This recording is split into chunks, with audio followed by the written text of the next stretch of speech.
Thank you very much, Madam President. The reason for the debate today is the International Day of the Family, and the United Nations have issued a brochure, a poster, according to which mothers and fathers are the most important points of reference in the life of children, and particularly small children, according to this brochure from the UN. The socialization of small children best takes place within the family and not outside the family, and that's what the United Nations are saying. And the more fathers and mothers care for their children themselves, the better the children then do in life. That's what the UN says. And the educational efforts, the measurable educational efforts of parents are of social and economic relevance to society and should be promoted. And again, this is said by the United Nations. So to sum up, the United Nations is saying that the most important thing for children in their lives are their mothers and fathers, their parents, and not an all-day kindergarten or a carer from outside. And they note that's the exact opposite of what seems to be the religion in this Parliament. The European Union pretends to promote full-week kindergarten as the East Germany used to do, and mothers are supposed to fulfill themselves at work rather than looking after their children. And in the most recent reports, we've actually that the traditional marriage and not the homosexual marriage is actually damaging to the health of children. That's perhaps the reason why the competent Commissioner Jourova is not here today, but in fact the Commissioner for Health, because families are supposed to be a risk to health. Traditional families are supposed to be a risk to health. So the EU wants to undermine and not acknowledge the role of mothers and fathers and families, although they're the most important thing in the life of a child. And there are member states that are on the right track. And recently a demography summit was held by Mr. Orban and his government, and the Orban government is going to promote a lot of measures to help families and to promote the role of mothers and fathers in the raising of their children. So there are member states that are going down the right path, and I would like Germany and the rest of the European Union and my country, Germany in particular, I would like them to follow the Hungarian approach to family policy, and that means that we have to move ourselves away, distance ourselves from the path followed by this Parliament, and we must also follow the paths described by the United Nations, according to which the most important thing in the life of a child is their mother and father and the family, and not the state as the upper authority. So what we do here in the Parliament is exactly the wrong way around. Frau von Storch, Mrs. von Storch, will you take a blue card from Mr. Polčák? Ja oder nein? Yes or no? Ja? Okay, bitte schön. Yes. Děkuji, paní předsedkyně. Thank you, President. I was a little bit provoked by my colleague. It was very interesting what she said, but I would like to say, based on your political affiliation, does it mean, dear colleague, that all those issues that are linked with the family should be regulated at the European level? Have I understood it correctly? That you want to interfere to what are the powers of the member states? Thank you. Thank you for that question. That's precisely not the case, not at all. The family should be able to do what they want without intervention by the state, or certainly without the intervention of the European Union. The European Union has no competence to do anything here. But what we are doing in this Parliament is that we interfere, we organise awareness-raising campaigns, we campaign for all sorts of families against mothers and fathers. We interfere, and then when we do interfere, we do the wrong thing. So no involvement of national authorities. That's quite clear. Im Namen der Kommission. On behalf of the Commission, I'll now give the floor to Mr. Andriukaitis. Thank you, Madam Chair. Honourable members, may I do not repeat questions. I simply say question one. let me stress that the European Union member states may observe the International Day of the Family in their capacity as United Nations members. Observing the day offers a good opportunity to discuss the role of families and the impact of family-oriented policies in promoting overall well-being in Europe and worldwide and on the world of work more generally. As you know, member states are first and foremost responsible for social policies addressed to families. Nevertheless, the Commission has been supporting member states through political guidance in the context of the European semester. European Union financial support is also available through the European Social Fund, the European Regional Development Fund, and the Fund for European Aid to the Most Deprived. Concerning the role of families in educating their children, the Commission has reiterated in our recent communication on school development and excellent teaching that cooperation of educational institutions and parents is key. We will continue to use the tools under Education and Training 2020 strategy and the Erasmus Plus program to support member states who wish to develop school policies that deepen parental involvement. Question second. Would you share your view on the important role played by families for the welfare of our societies, in particular when it comes to providing care for children and other dependent family members? This is precisely why the European Pillar on Social Rights, adopted on 26 April 2017, recognizes family members' role as caregivers and states that parents and people with caring responsibilities have the right to suitable leave, flexible working agreements, and access to care services. As a concrete deliverable of the pillar, our new initiative on work-life balance for parents and carers aims to modernize the way in which work-life balance policies are designed to improve the daily lives of many parents and carers. In addition to supporting the provisions of formal care services, we intend to update the European Union legal framework in the areas of family-related leaves and flexible working arrangements in order to enable working parents and carers to better reconcile their professional and caring responsibilities. In addition, the pillar includes the right to affordable early childhood education and care of good quality. It also states the right to protect from poverty and the right to specific support measures to enhance equal opportunities of children from disadvantaged backgrounds. Early childhood education and care is precisely such a specific measure. It helps to break the cycle of disadvantage. This is why the Commission supports member states to improve access to and quality of early childhood education and care. We acknowledge that family is the first and most important place for children to grow and develop. At the same time, the Commission sees early childhood education provision and the family's role in education as complementary. Participating in early education is in the best interest of children and their families. It is these formative years where we can lay the foundations for successful life, social integration, and employability.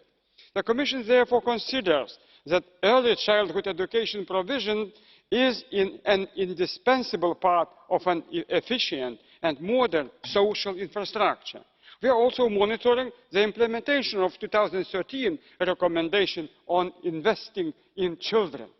In the context of the European semester, the Commission has provided targeted country-specific recommendations to those member states with the biggest challenges. And we are supporting the exchange of good practices in the area of child and family policy through the European platform on investing in children and the Erasmus Plus program. The Commission also provides financial support to various NGOs, including Eurocarers, Confederation of Family Organizations in the EU, Eurochild, and the European Network on Independent Living. The actions undertaken by these NGOs substantially contribute to raising awareness of issues related to the work of family members. Your third question. We do share your concern as regards the invisible or unpaid work of working parents and carers. This is why the Commission put forward its new initiative on work-life balance for working parents and carers. This sets out a comprehensive package of complementary legal and policy measures which will enable both parents to care for their children, thus enhancing their children's cognitive development and well-being. As regards European Union funds, the funding possibilities for children in the existing EU financial instrument have been significantly strengthened in the current 2014-2020 programming period. Approximately 21.2 billion euros of the total European Social Funds allocation was earmarked for social inclusion measures, of which 3.9 billion euros is set aside for access to services, including childcare, and 8 billion euros was earmarked for measures to prevent early school leaving. Moreover, around 11 billion euros of European Regional Development Fund funding is planned for measures promoting social inclusion and combating poverty, while around 6 billion euros are planned for investment in educational infrastructure. May I address all questions? Thank you, Madam Chair. Thank you very much, Commissioner. Now we'll come on to the group speakers. First of all, for the European People's Party, Mrs. Šojdrová for 1 minute. Thank you, President, ladies and gentlemen. And I also would like to say, dear parents, I'm sure we all know how important the role of family is in the education of our children.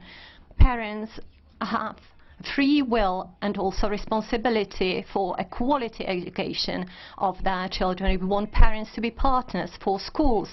Obviously, we know that our children are also at risk of poverty. Approximately 1/3 of our children are very vulnerable, especially those with single parents or without stable family background are very vulnerable. Obviously, we know that we have made a huge progress, but approximately 10% do not finalize their education and are at huge risk of life problems. Obviously, the role of parents and grandparents is undoubtable, as well as the role of member states in educational policies. Obviously, the EU should help them to do so. Our society is getting older, and we should realize that our children are our investment. That's why the parental education and the parental care should be highly appreciated, which should also be properly remunerated. Let us create good quality conditions for our parents to want to have children, to want to educate them. This is the best investment in our future. Thank you. Für die Fraktion der For the ECR, Mrs. Krupa for 1.5 minutes. Dziękuję bardzo, pani przewodnicząca. Thank you, Madam President. Commissioner, I'd like to point out that unfortunately many measures are not exactly in favor of the family.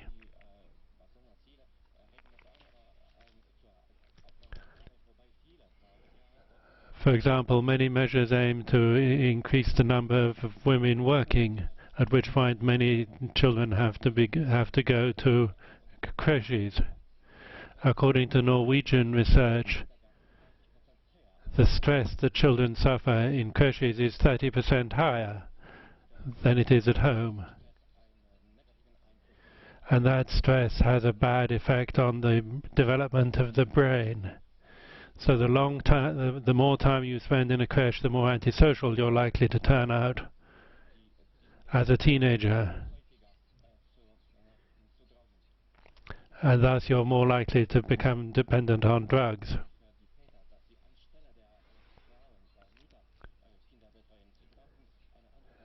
instead of mothers looking after these children, they need somebody else to look after them.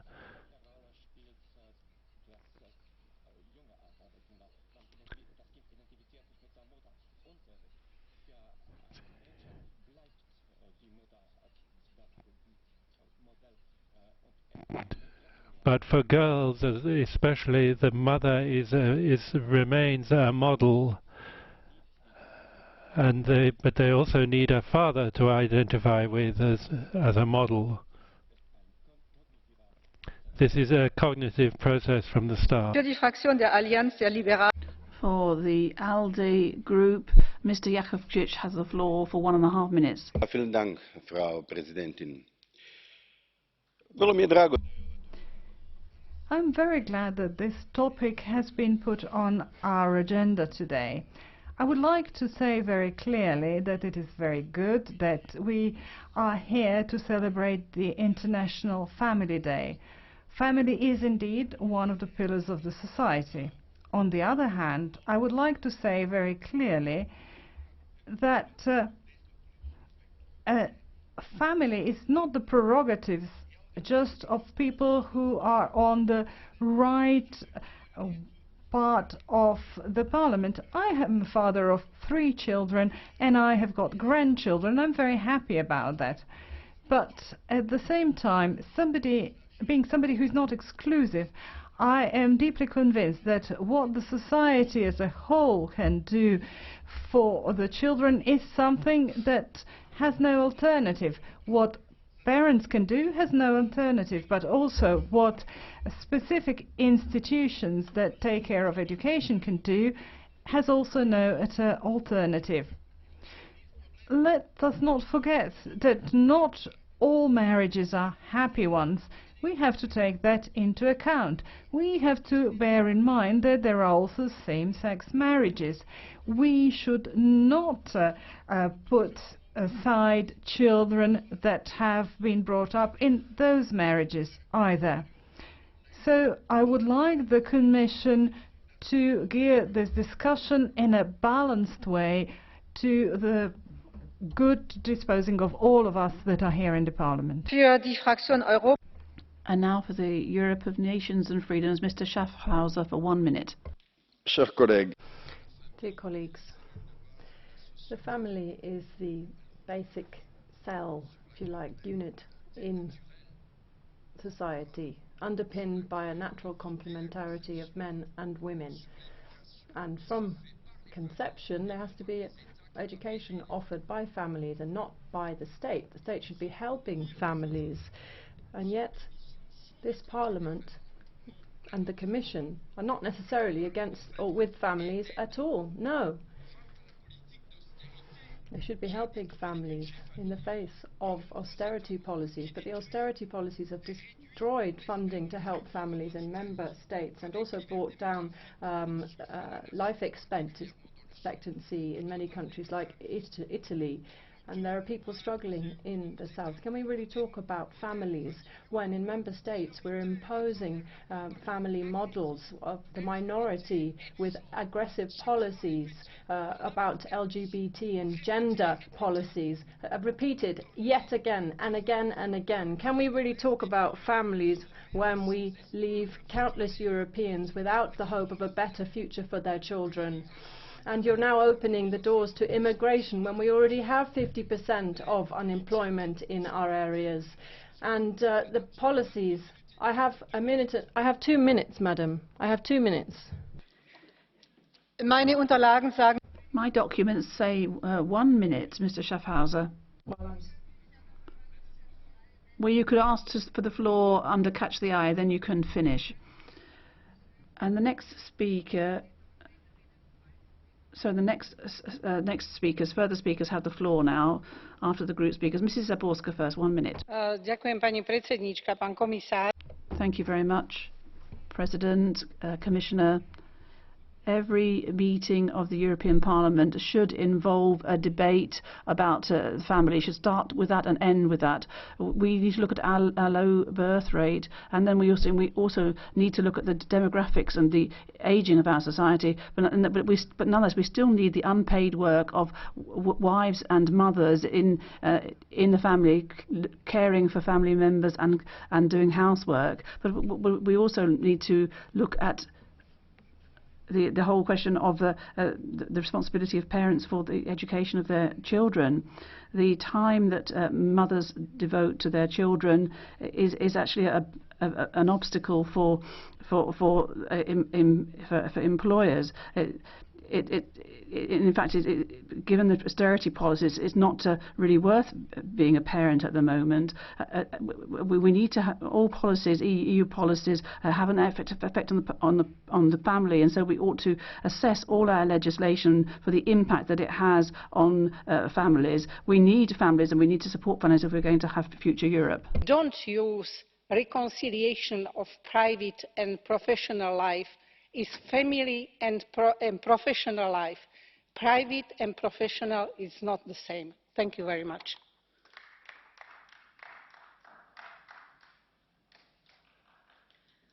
Dankeschön. Thank you very much. I've just checked, Mr. Schaffhauser. Your group has 2 minutes speaking all in all. 1 minute for you and 1 minute for Mrs. D'Ornano. You have the floor, Madam. La Présidente. Thank you, Madam President. Commissioner, this Day of the Family comes at a time when this fundamental social structure is under threat. If you consider the multiplication of single-parent families and the fall in the birth rate, reminding us of the role of the family in education of children is fundamental. Too often this is a task handed over to schools which already have enough to do with education. There's a link between a favourable family environment and success at school.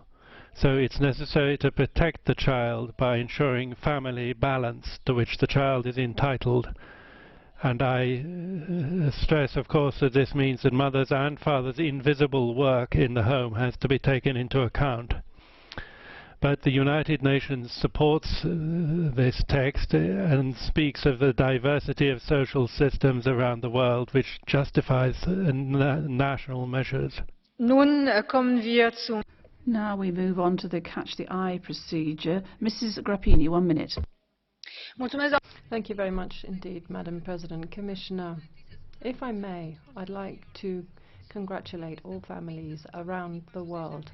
And I have been married for 40 years and I want to celebrate the family. But I think we're here for 2 reasons. We have problems with children today, and partly that's because of poverty.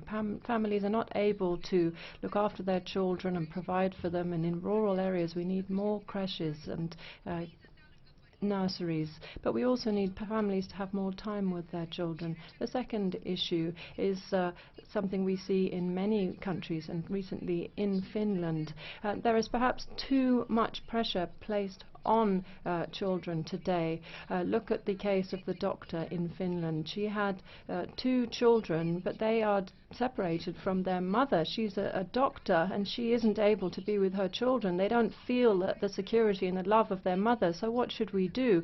Now obviously there is subsidiarity here, but we perhaps should intervene, because we shouldn't be excessive in taking children away from their families and institutionalizing them. But we also need to think about investing in education and improving the income for families so they can help their children more. We need to improve maternity leave, for example, and also do more to help the problem of our demographic. Thank you. Ich erinnere daran, dass I'd like to remind you that for Catch the Eye you usually only have 1 minute. But Mr. Szanyi, you have the floor for 1 minute. Thank you, Chairman. Ms. Vice President, 3 things I would like to mention. In Hungary, although the government is very proud of being taking family-friendly decisions, usually these are tax decisions which favor medium or high-income families, not the low-income or poorer families. it would be nice to have rules, European rules, that change this practice. This was number one. Number two, something which is very important in Hungary, there are many immigrant families who are basically in prison on the Hungarian border until their asylum requests are decided upon. And of course, every time the EU talks about it, Orbán says, yes, you are in favor of terrorists. This is something we have to end. And now I have completed the list of requests for the catch-the-eye procedure, and I'll give the floor back to Mr. Andriukaitis so he can reply on behalf of the Commission. Thank you, Madam Chair. First of all, I also congratulate all in this room and all around the world with International Family Day. I'm father of 3 children and grandfather of 3 grandchildren. I'm a medical doctor. I know very well. I spent a lot of time in my job. I know all complexity. Of course, we must all agree about all human rights, about family rights, about children's rights. Of course, we must see balance and how to move forward in progress. And of course, our common goals remain to improve the life chances of every family and every European Union citizen. This is why we put forward ambitious proposals such as the European Pillar of Social Rights and the Work-Life Balance Package. This can address issues with work and life, with home and work, and what you mentioned about private and other things. This is an agenda which needs to fully engage all stakeholders, in particular member states, of course, in line with subsidiarity principle, because we have no chance to intervene in member states' area of responsibility. Now, absolutely, it's crystal clear. We must also look at proportionality situation. We are ready to play our part, but the center of gravity of social policies, such as family-oriented policies, is and will remain with national and especially local authorities, because they are very close to family. The primary responsibility of making social rights a reality lies with national governments, national parliaments and social partners. And we will continue in this way to cooperate and supplement and to see how to move forward. Thank you, Madam Chair. Thank you very much, Commissioner. And I would like to make a personal comment, if you don't mind. My parents both always worked, but I grew up in a very happy family, and I'm very grateful to them for that. But now let's move on to the next item on the agenda. The next debate concerns video sharing platforms and editorial responsibility. And I'll give the floor, first of all, to Mr. Maltese, who he has 4 minutes. Grazie Presidente. Thank you, Madam President. Talking about online platforms, I would have expected to see a different commissioner in the House, but I'm grateful to you nonetheless for coming. I'd like to talk about this in terms of health and the family, which we're all keen on. For example, we could have been parents of an Italian girl, Tiziana, from Naples, who killed herself a year ago because she was filmed having sex, which ended up on Facebook, on the net, because of revenge by her former fiancé, and that went viral. She couldn't leave the house anymore, she was persecuted, she was harassed, there was a kind of collective rape going on, and ultimately she hanged herself.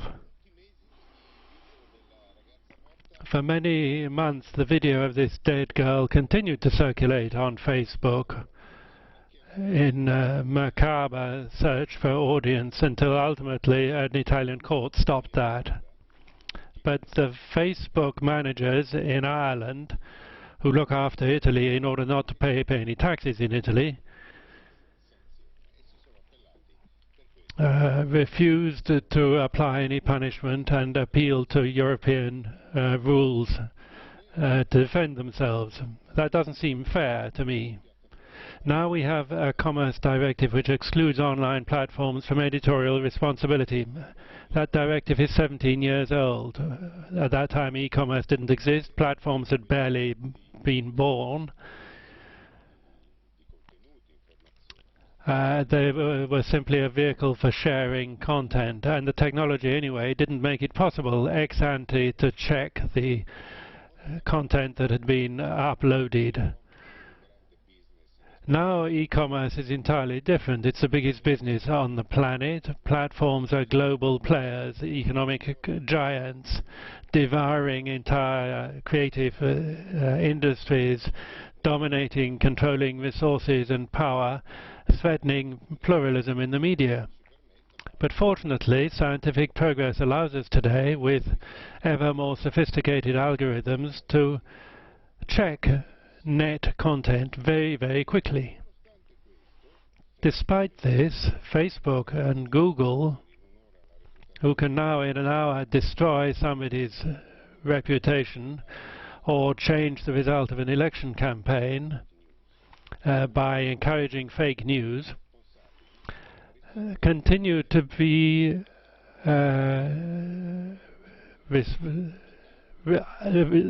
to deny the responsibility that a small provincial newspaper faces, the editorial responsibility that can close it. Now, the weakest part of this sick market are, of course, the children and the minors who are exposed to a bombardment of deceitful advertisements through product placement, bombardment with propaganda in favor of bad habits like junk food, and of course they also are the targets of other worrying phenomena like hate speech or pedophilia, pedophile pornography. So let's try to defend our children from these risks. So doesn't the Commission believe that this kind of unfair market really needs to be regulated under modern conditions with modern criteria, finally, protecting consumers, above all the weakest, above all the minors, putting forward as soon as possible a revision to the e-commerce which many European countries, starting with Italy, are calling for? Thank you. Thank you very much. Commissioner Andriukaitis has the floor on behalf of the Commission. Thank you, Madam Chair. The Commission shares broadly the problem analysis presented by the Honourable Member. One of the main objectives of the European Union is to protect vulnerable groups, including minors, consumers and citizens in general through harmonization of laws.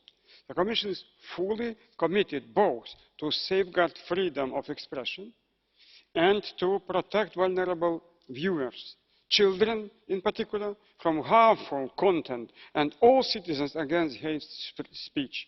Article 14 of the e-commerce directive needs to be interpreted on a case-by-case basis. While the e-commerce directive prohibits member states from imposing a general monitoring obligation on providers, it requires providers to act upon obtaining actual knowledge of illegal activity in order to avoid liability. The Commission believes that progress can be made without reopening the e-commerce directive, which has been a major contributor to innovation and societal benefits. The European Union has proposed targeted measures to ensure that platforms take actions against specific problems such as illegal hate speech and terrorist propaganda. The Commission has also initiated and strongly supported co-regulatory efforts. The Commission communication on the mid-term review of the digital single market of 10th of May 2017 announced a better coordination of dialogues with platforms, focusing on the mechanisms and technical solutions for removal of illegal content. This communication also announced the Commission's guidance on two topics. First, coherent procedural aspects such as a notification and removal of illegal content. And second, on liability rules and support to platforms on voluntary measures taken by the platforms when they work proactively to remove illegal content, acting in good faith. The Commission is currently reflecting on the most appropriate form for such guidance. The issue of protection of minors and hate speech on video sharing platforms is addressed by the proposals of the review of the Audio-Visual Media Service Directive adopted on 25th of May 2016, which is currently under discussions by the Council and the Parliament. The Commission proposal foresees a limited extension of its scope to video sharing platforms, for example, YouTube. The proposed system seeks to keep the balance between the fundamental rights of freedom of expression and important public interest objectives, such as the protection of minors against harmful content and the protection of all citizens against hate speech. According to the proposals, only those rules that are necessary to protect the viewers from the most harmful content will apply to video sharing platforms. Member States should ensure that video sharing platforms put in place measures to, first, protect minors from harmful content, access to which would have to be restricted, and second, protect all citizens from incitement to hatred. The measures consist, where appropriate, in establishing and operating flagging and reporting mechanisms, age verification systems, systems to rate the content by the uploaders or users, or parental control systems. It is important to stress that none of the measures included in the proposal entail a general obligation to monitor or ex-ante control. This is fully in line with the e-commerce directive. Member States are encouraged to implement the new rules via co-regulation. The involvement of the industry will ensure that measures are future-proofed and that platforms build on what they are already doing on a voluntary basis. Some platforms are indeed already making great efforts to protect minors online and citizens from hate speech. Through the implementation via co-regulation, we are aiming to build on the work already done. However, there are services that do not have such measures in place.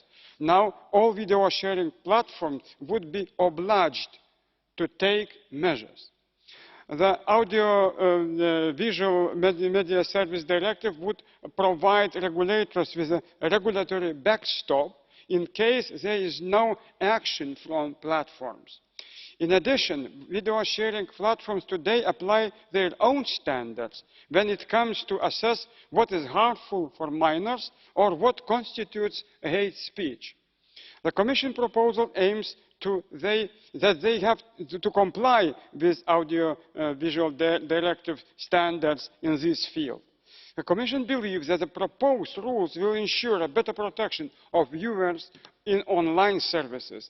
The Commission is also looking forward to the upcoming trialogues and hopes to secure the adoption of the revised Audio-Visual Media Service Directive as soon as possible, as this is a priority file and identified by the institutions. Thank you. Ja, danke schön, Herr Kommissar.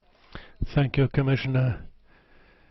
Now we have speakers on behalf of the groups, starting on behalf of the European People's Party group with Mr. Polčák for 1 minute. Děkuji, paní předsedkyně. Thank you, Madam Chair. I'd like to start by saying that I also wanted to speak within Catch the Eye, the previous point, but okay. Maybe this is not a problem. I would like to thank colleague Maltese for submitting this point. The example that he spoke about, we have another one in the Czech Republic. In the Czech Republic, we have a game which is called Blue Fish, that was about bringing children to the idea of suicide. So it shows that it is so important, how very much important it is to regulate this area. I know that it is very important, but not always easy to interfere on the internet. But if we speak of children and young adults, then we should really strike a good balance. Thank you very much. Thank you. Now Mr. Szanyi for the Progressive Alliance of Socialists and Democrats in the European Parliament for 3 minutes. Thank you very much, Madam President. Well, we see differences all around Europe. However, we're facing the very same problem. New generations are contaminated by hate speech, extremism, racism, anti-Semitism, and xenophobia. We know this phenomenon in Eastern and Central Europe. We know it all too well. And we see anti-Semitism in its extreme form amongst children, going back to atrocious events in history that led to death and destruction. So we're looking for the roots and the causes of this tendency, and we see politicians. They simply tolerate these phenomena in order to achieve their political goals. I think we have to call attention to the responsibility of those who lead educational policies, because they do not reflect on history, they do not warn young generations, and quite often we see the very same symptoms in the curriculum. A good example is the cyber war led by Putin and fake news that we are all too aware of. And when we look at instruments and means, then we see this threatening phenomenon everywhere. The most vulnerable are the generation of children, and in the background we see the video sharing platforms. Therefore, it's very important to have a common understanding, a common mentality, and have a proper action plan by the European Union. I'm a European Democrat, therefore I do not want to limit sharing of information. I hate censorship in any form. However, I call attention to the protection of children, protection against xenophobia and anti-Semitism, and I call upon you to have proper rules and enforce those rules.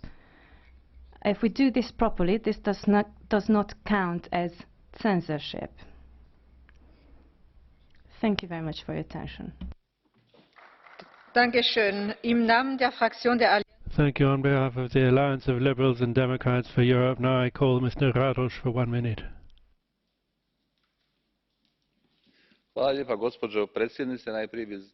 Thank you. First of all, I would like to thank our colleague Maltese for opening up this very important question. According to this directive that we are talking about today, service providers are not obliged to follow the content that they are publishing, and they are also not responsible in case they know that some content is not legal.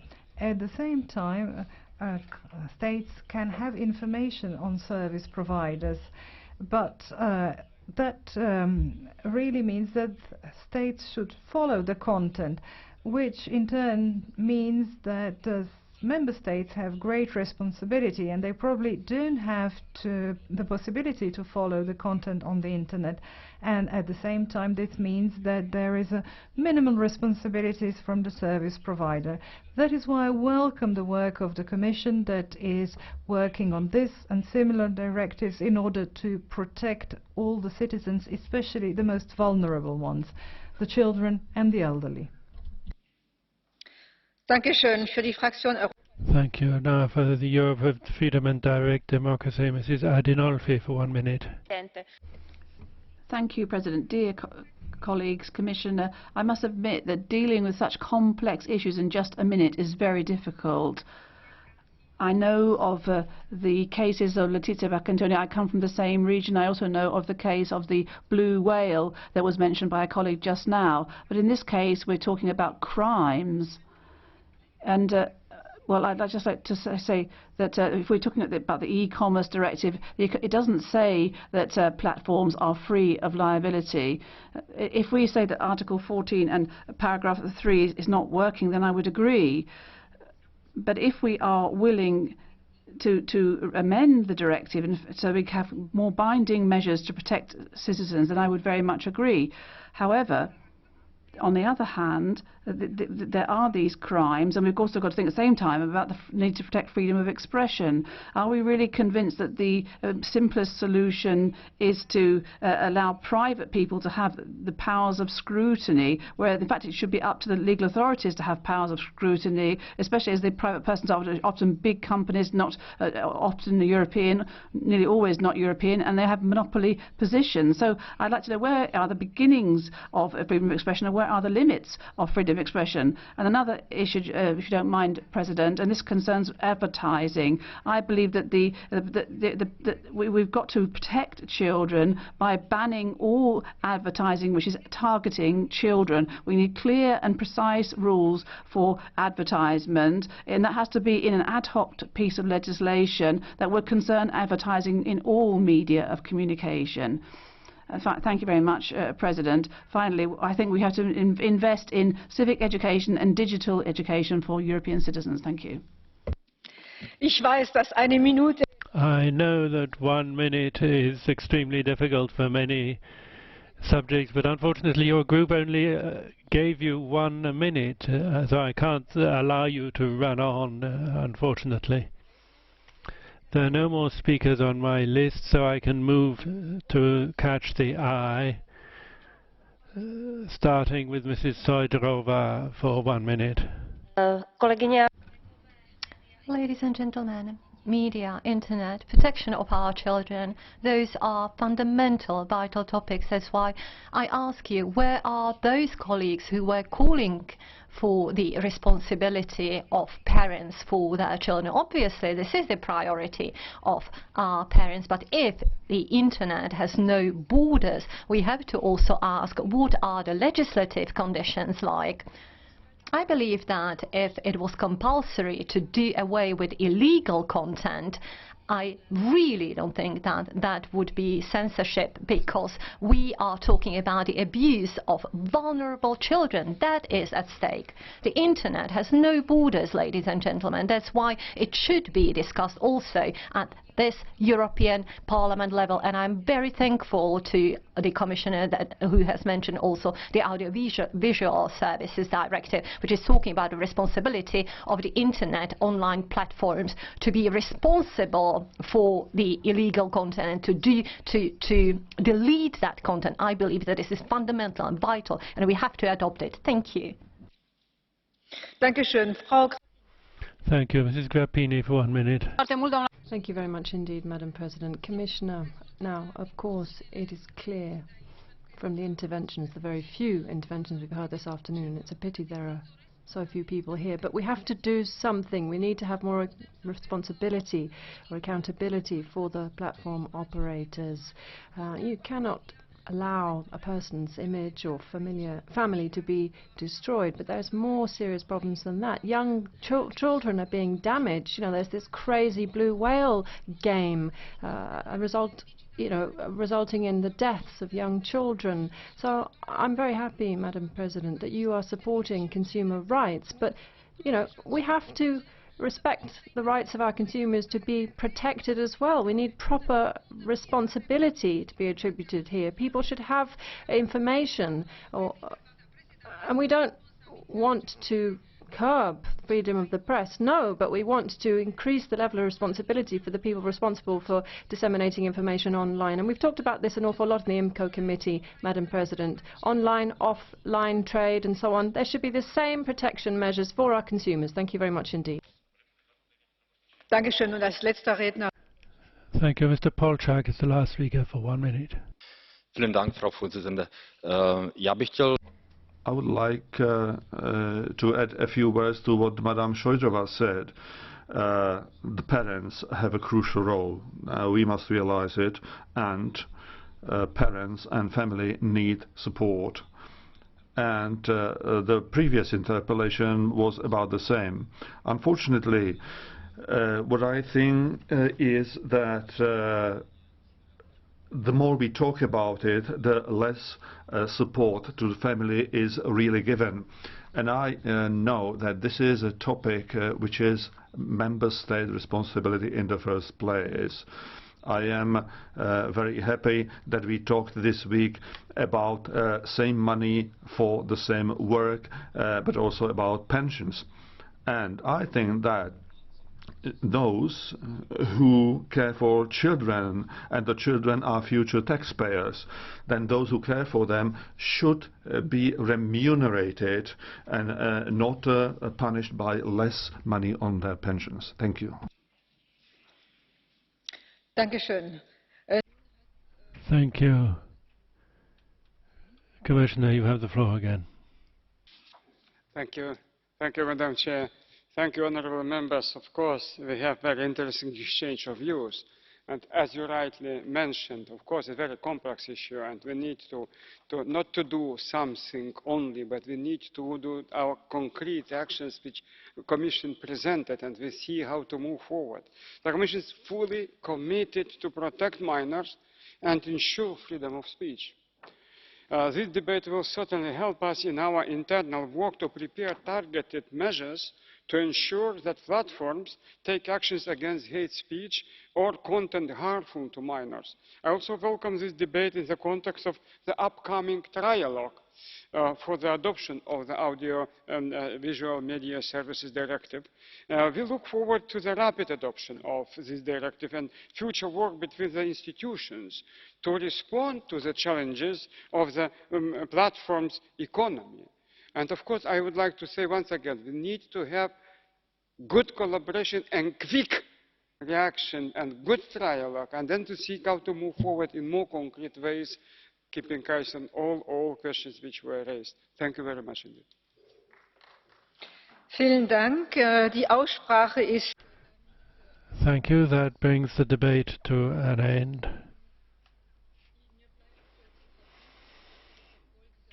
I have to announce that the record of these proceedings will be put for approval to the first sitting, the next sitting in the next part session.